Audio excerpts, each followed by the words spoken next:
All right, folks, it's early, but the media has picked up on their 2023 sort of economic campaign feel-good stories, right? Check out this. This is a headline yesterday in the New York Times. This article, by the way, will America's good news on inflation last? It goes on to read something interesting, and it's sort of telling as well about in America right now is what economists call disinflation.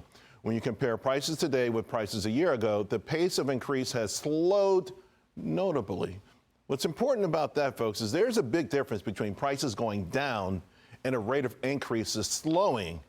And this is a key theme, obviously, for this election this year. One of the big reasons why President Biden is so underwater. I know the media, they're going to continue to try to make Bidenomics look good.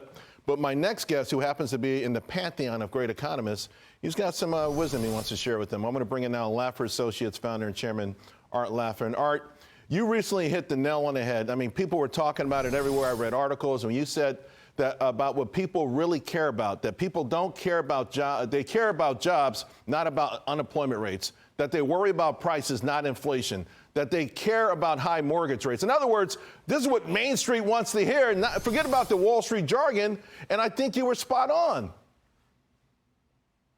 Well, thank you very much. They do care about prices, not inflation.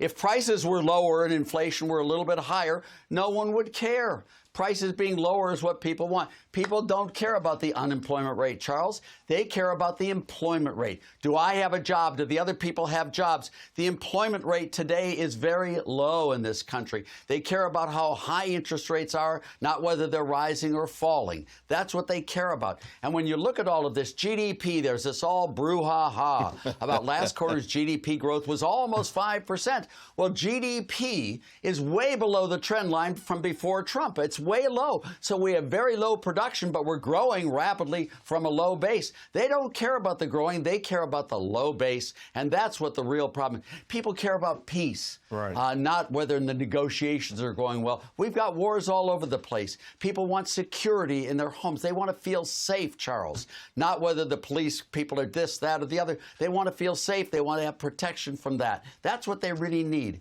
That's all they want. And they don't want chaos at the border. They want order. They want to know that people who are coming in, we know who they are, and we can let them in or not, but we do it in an orderly, proper fashion, not chaotic people running in under benches and stuff. That's not what they want. They don't want to see tents and stuff.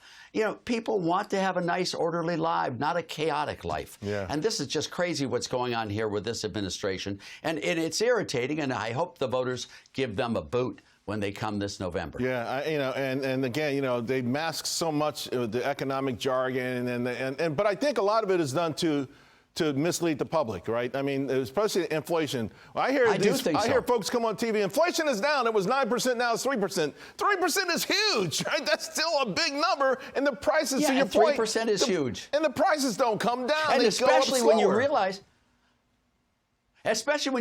that some of the prices, some of the really critical prices, have fallen quite a bit. I mean, like metals have fallen. You've seen oil prices fall.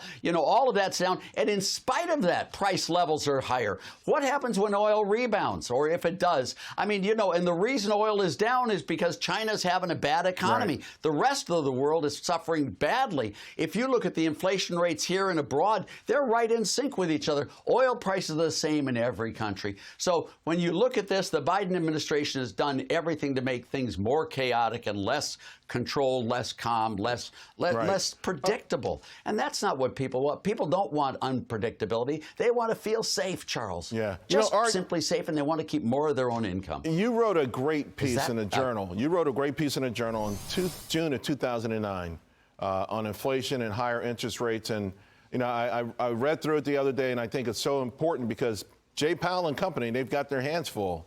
I'm not necessarily very confident about what they may do next. If you had a chance to talk to Jay Powell and the folks at the FOMC, what advice would you give them? The problem with the Fed right now, if I can be so kind, I don't think these people are the right people to be the Fed, to be honest with you. But what you want to do is control the Fed's balance sheet. Don't go out and buying bonds and creating monetary base all over the place. You don't want to do that. You want to gradually and slowly reduce the size of the Federal Reserve's balance sheet way down. It was, I forget what it was, in 2008 it was like 800 billion, and now it's 6.5 or 7 trillion. That's just not smart, good economics. And they're trying to, they're trying to play the economy, engage it. These people aren't qualified to do that. Even Paul Volcker was, and Paul Volcker did the best job ever. Alan Greenspan did a great, great job. McChesney Martin was phenomenal. Go back to those. It's stability. It's stable. Let these things grow slowly and properly and keep a lid on the process so we all have a good sense that inflation's not going to come back and that we're not going to have a deflation either. Steady as you go is the key here. Government should not be the focus of everyone's attention. People should be worried about their own lives, their own kids, their own things, not what's going on in Washington, D.C. or on the Rio Bravo or Rio Grande River. That's not where they should be concerned. They should not be concerned about what's going on in Ukraine or in the Middle East. They should be concerned about what's here. We need a strong defense, secure neighborhoods, and we want low tax rates, and we want spending restraint, and that's it, Charles. All right. And let people run their own lives, knowing that the government is a stable, solid force, not chaotic. All I can say is amen, Art. Thank you very much, my friend. Appreciate it. Happy New Year. Thank you, Charles, and Happy New Year to you, sir. I enjoy being on your show, and I enjoy you even when I'm not on the show. So there you go. Thanks a lot. Appreciate it.